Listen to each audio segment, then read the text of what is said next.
Thank the member for Richmond. This is a matter of public importance on superannuation. I call the honourable member for Deakin. Well, thanks very much, Mr Deputy Speaker. This is all a bit half-hearted from the Labor Party, because we know the Labor Party's got one guiding principle with superannuation, and that's just treat it like a pinata and you just whack it a bit more and you get a bit more money out of it.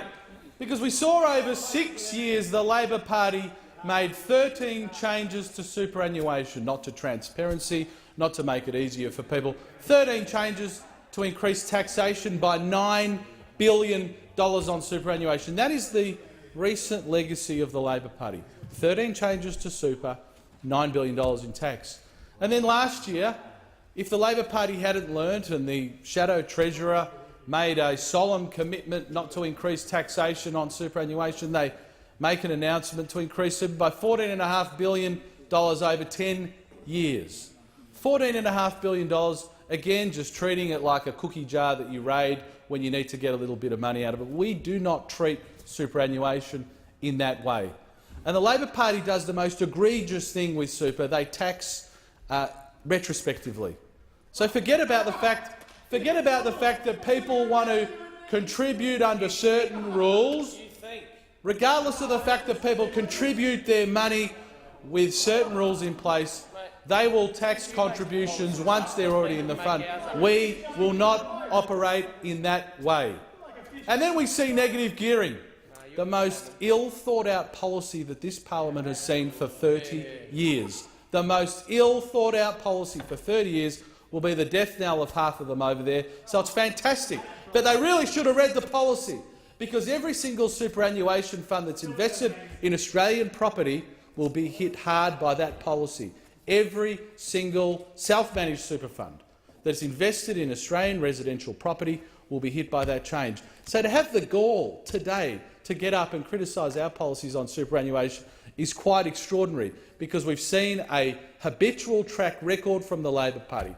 All they know how to do is to just continually tax superannuation.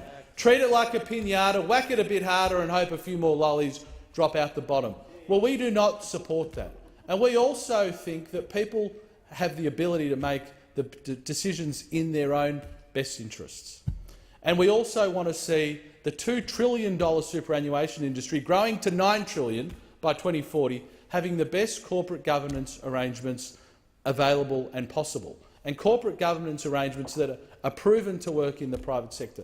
So it's extraordinary that the Labor Party, under pressure from their union masters who control their pre-selections, would vote against a change to see more independence on boards. This is $9 trillion. It's not the HSU that you can treat as your own little fiefdom just to raid for money like the Labor Party and the unions have done over many years. This is $9 trillion by 2040. We must have the best corporate governance arrangements available, and that means that for super funds, industry super funds, of which there are 43 out of about 250 funds, that they have to get with the program with the rest of the industry and have independent or a mandatory part of their board represented by independent directors. And what party could argue against that? The only thing that I could put that towards is the fact that the union bosses put undue pressure on these members and ensure that they vote in a certain way. The other thing we're doing is making it easier for people to choose their own fund. What could possibly be wrong with a principle that everybody should have the freedom to choose their own fund? Presently in Australia, up to 800,000 people will have a fund mandatorily chosen for them under an enterprise agreement. What could be wrong with giving those people the ability to change that fund and to choose the fund that they would like their hard-earned money to go into? Because let's remember, and the Labor Party needs reminding, it is not your money, it is not government's money, it's money that we mandatorily take from people's pockets and invest on their behalf. And they should have the right, at the very least, to choose where that money goes. So the Labor Party is standing in the way of better corporate governance, they're standing in the way of giving people more choices to where their money is going, and they just mercilessly whack the superannuation of Australians by ever-increasing taxes. It is not a cookie jar for you to raid, Labor Party. It is Australian workers' money, and we will always stand up for individuals on this side of the House. Thank the member for Deakin.